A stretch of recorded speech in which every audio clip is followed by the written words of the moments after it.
Bienvenue à tous dans ce numéro spécial de Podauteur. Dans ce troisième épisode, aujourd'hui, nous sommes accompagnés de Aurélie Levrel. Podauteur, le podcast sur le droit d'auteur avec Dougenie Michel Archil. Bonjour Aurélie. Bonjour Dougenie. Je suis ravie de vous accueillir aujourd'hui dans Podauteur et je tiens également à vous remercier d'avoir accepté de participer à notre podcast. Aurélie, vous êtes avocate en droit de la propriété intellectuelle et des nouvelles technologies à Paris. Vous accompagnez les entreprises, les créateurs et les startups dans la protection et la valorisation de leurs créations. Je précise également que vous êtes créatrice de contenu. Vous publiez régulièrement des contenus sur votre domaine, notamment sur Instagram et LinkedIn. Aujourd'hui, dans ce numéro spécial, nous allons parler d'un sujet d'actualité, d'un sujet qui, depuis le mois de décembre, ne cesse d'enflammer la toile. On en parle presque tous les jours et on en parle presque partout, que ce soit dans les établissements scolaires, dans les universités, dans les entreprises et bien sûr sur les réseaux sociaux. C'est un sujet, même s'il fascine bien plus d'un, il en inquiète beaucoup d'autres. Je parle en effet du ChatGPT. Aujourd'hui, nous allons parler de ces enjeux. Alors, ma première question pour vous, Aurélie, qu'est-ce que vous pouvez nous dire à propos du ChatGPT? Qu'est-ce qu'il faut entendre par cette nouvelle intelligence artificielle? Alors, si on doit donner une définition de ChatGPT, en fait, c'est un robot conversationnel qui permet en fait de donner une réponse à une question qui est posée et la réponse est rédigée par l'intelligence artificielle. Intelligence artificielle qui en fait fonctionne comme un système de neurones à peu près sur le même schéma qu'un cerveau humain. Oui. Et le contenu qui est restitué est en fait le fruit de l'intelligence artificielle. Voilà ce que je voulais dire comme définition. Après, évidemment, ça pose un certain nombre de questions en droit d'auteur que j'imagine que vous allez développer. D'accord, merci pour ces belles réponses. Donc, maintenant, rentrons dans le vif de notre sujet d'aujourd'hui. Est-ce que vous pensez que le ChatGPT représente-t-il un danger pour le droit d'auteur, puisque ces derniers temps, on en parle souvent et même beaucoup? Oui, je vous laisse développer. Un danger, en fait, je ne sais pas exactement. Je pense que c'est difficile de se prononcer aujourd'hui sur les conséquences qu'aura l'utilisation de ChatGPT. Je pense que comme toutes les technologies, en fait, elles sont neutres. La problématique étant de savoir ce qu'on en fait. Ça pose évidemment des difficultés en termes de droit d'auteur. La première difficulté, c'est de savoir si le contenu qui est fourni par ChatGPT est protégé par le droit d'auteur. A priori, la réponse est non, puisque le contenu est généré par une intelligence artificielle. Et comme vous le savez, le critère principal pour la protection par le droit d'auteur, c'est l'originalité, qui est en fait l'empreinte de la personnalité de l'auteur. Dans la mesure où le contenu est généré par une machine, il est difficile de le relier à l'empreinte d'une personnalité. Et donc, en ce sens-là, le contenu strictement généré par l'intelligence artificielle ne pourrait pas bénéficier de la protection par le droit d'auteur. Il y a néanmoins une nuance qui est, si jamais une personne reprend le contenu qui est généré et le modifie ou l'adapte, oui. Dans ce cas-là, se pose la question de savoir si effectivement, il n'y aurait pas une protection par le droit d'auteur. La question sera donc de mesurer le degré d'implication de l'auteur, personne humaine, personne physique, pour savoir quel est le degré d'implication et le degré d'originalité qui est apporté au contenu. D'accord. Ce qui pose plein de problématiques d'ailleurs, parce que quand cette nouvelle fonctionnalité est arrivée sur Internet en décembre, il y a plein d'étudiants qui se sont jetés dessus pour répondre à leurs devoirs.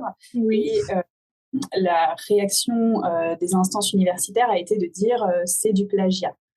C'était une première réaction, mais on peut néanmoins se poser la question de savoir si l'étudiant a beaucoup modifié, pas du tout modifié le contenu qui était généré.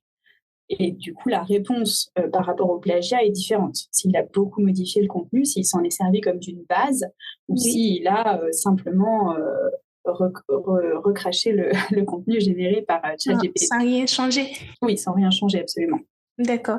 Et du coup, est-ce que pour quelqu'un en fait qui utilise régulièrement le ChatGPT pour créer, soit pour écrire un mémoire de sortie comme nous l'avons vu avec les étudiants, soit pour écrire un livre ou encore pour écrire un article de presse, puisque c'est un outil qui est très utilisé dans le milieu médiatique, est-ce que cette personne ne peut-elle pas se prévaloir des droits, notamment des droits moraux, sur une œuvre qui aurait été créée à partir de cette nouvelle intelligence artificielle? Oui, alors ça, c'est la deuxième partie de la problématique. Est-ce que l'utilisation de ChatGPT cause un préjudice, notamment aux œuvres qui seraient protégées par le droit d'auteur? Parce qu'effectivement, comme c'est de l'intelligence artificielle et que donc elle se nourrit pour fournir la réponse d'un certain nombre de textes préexistants, là, il y a, si vous voulez, un vide, je dirais, juridique, parce qu'en fait, on ne sait pas complètement, en fait, on ne sait pas mesurer quelle est la proportion de textes qui existent et qui sont utilisés au préalable par l'intelligence artificielle. Donc, c'est sûr qu'il est possible que ça pose des difficultés et que ça cause un préjudice à des auteurs d'œuvres préexistantes. Et du coup, quelle est l'alternative pour ces auteurs-là? Pour l'instant, je ne suis pas sûre qu'il y en ait beaucoup. Je pense qu'on a beaucoup de questions sans réponse aujourd'hui qui vont s'éclaircir au fur et à mesure de l'utilisation en fait de cet outil. De toute façon, le droit d'auteur s'est construit aussi et s'est adapté aux technologies qui sont apparues. Il y a eu aussi beaucoup de questionnements juridiques pour savoir si on pouvait protéger une photo, parce qu'il y a toujours cette problématique de l'empreinte de la personnalité de l'auteur, et s'est posé la question de savoir si un photographe, finalement, en appuyant sur le bouton de l'appareil photo, mettait une empreinte de sa personnalité. Alors évidemment, il y a eu beaucoup de débats jurisprudentiels là-dessus, et on en est arrivé à la solution qui est qu'on considère qu'il y a l'empreinte de la personnalité si le photographe démontre qu'il a fait attention au cadrage, qu'il a un savoir-faire particulier ou que le sujet est particulier. Mais si c'est simplement monsieur lambda qui prend une photo avec son iPhone, c'est pas du tout sûr que la photo fasse l'objet d'une protection par le droit d'auteur. Bien, à chaque fois qu'une nouvelle technique intervient dans le processus de création, se pose la question de cette originalité, cette empreinte de la personnalité. Et la jurisprudence, finalement, se prononce au cas par cas. Donc, je pense qu'il faut attendre un peu de voir quelles seront les utilisations de ChatGPT, et la jurisprudence se prononcera en fait sur les contours du droit d'auteur. Peau d'auteur. Et du coup, pour l'instant, si quelqu'un utilise régulièrement cette intelligence artificielle dans ses créations, elle ne peut pas en fait prétendre avoir des droits ni poursuivre des gens qui violeraient son œuvre. Alors, une personne qui crée du contenu grâce à ChatGPT aujourd'hui déjà se pose la question de savoir à qui appartient ce contenu. Si on va dans les conditions générales d'utilisation de OpenAI, on voit qu'il y a dans ces conditions générales 2 critères. Le premier, c'est que la société précise que le contenu qui est généré par ChatGPT appartient à l'utilisateur. Se pose donc la question de savoir si on peut commercialiser le contenu qu'on génère sur cette application. Ouais. Et les conditions générales d'utilisation le précisent. Vous pouvez réutiliser ce contenu, mais il faut bien 2 critères. Il faut préciser que le contenu a été généré par une intelligence artificielle. Donc, si vous ne modifiez pas le texte qui est généré. Ouais. Et deuxièmement, il faut bien faire très attention à ce que le contenu n'ait pas de caractère raciste, haineux, antisémite, etc. Donc, que ça ne cause pas, je dirais, une atteinte à la liberté d'expression telle qu'on la conçoit, en tout cas en droit français. Mais sous réserve de ces 2 conditions-là, eh bien, finalement, le contenu qui est généré par l'application appartient à l'utilisateur. Et donc, potentiellement, il pourrait effectivement prétendre à des droits d'auteur sur le contenu. D'accord. Et donc, c'est valable pour un écrivain, pour un journaliste et tout? Oui, c'est valable pour un écrivain et pour un journaliste, même si évidemment il faut mettre de très grands guillemets parce qu'on n'a pas de solution qui soit actée à l'instant T. Et puis évidemment, plus le texte généré par l'application est modifié par l'auteur, plus il pourra prétendre bien sûr à des droits d'auteur. D'accord. Et Aurélie, en fait, est-ce que en tant qu'avocate, vous avez déjà eu à défendre une affaire impliquant la violation du droit d'auteur d'un de vos clients par une entreprise qui fait des intelligences artificielles ou par une IA, comme on les appelle? À l'heure actuelle, pas que je sache. Pas que je sache, mais à mon avis, ça va très probablement arriver rapidement maintenant puisque c'est un outil qui devient très utilisé. Oui. Je crois qu'au moment de son lancement, plusieurs millions d'utilisateurs s'étaient connectés, donc ça va évidemment arriver très vite. D'accord.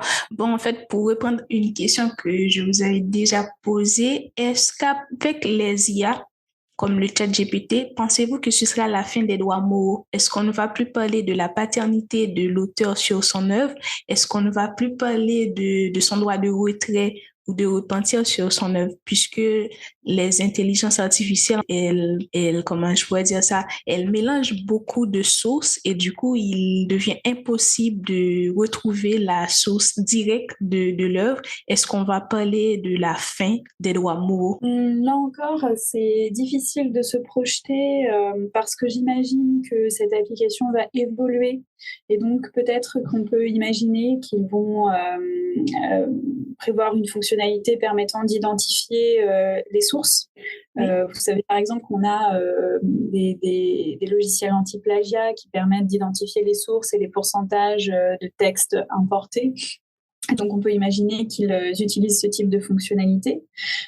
Aussi, du coup, pour rétribuer les auteurs des œuvres préexistantes desquelles se seront inspirés ces algorithmes.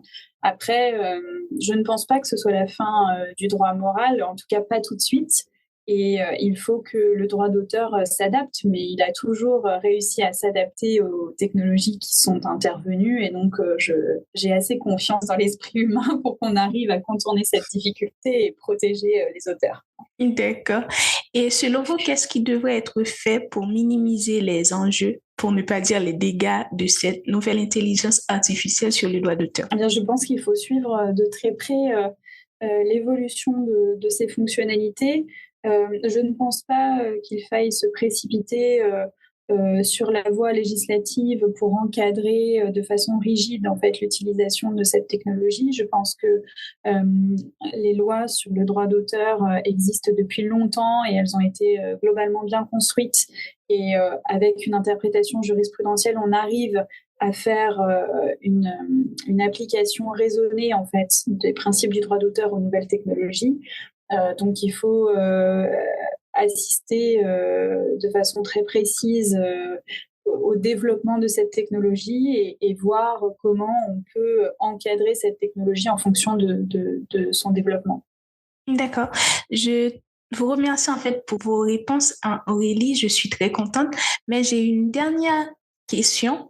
Est-ce que vous pensez que le droit d'auteur va-t-il pouvoir cohabiter avec ces nouvelles innovations? Je sais qu'il y en aura beaucoup d'autres. Est-ce que vous pensez qu'une cohabitation sera possible? Oui, je pense qu'une cohabitation sera possible. Je pense qu'il faut adapter le droit d'auteur qui doit prendre en considération ces nouvelles technologies, mais il le fait déjà en fait dans le cadre des logiciels ou dans le cadre des bases de données.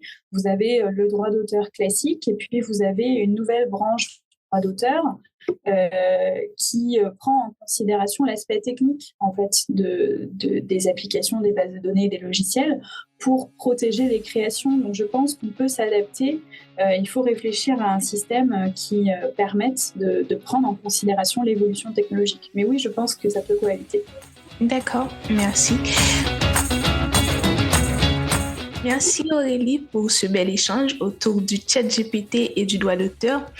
Et merci de nous avoir aidés à répondre à ces questions. J'espère vous rencontrer pour un prochain épisode.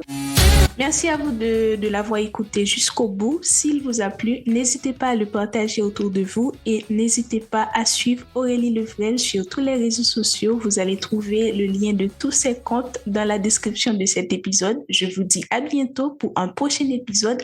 Merci.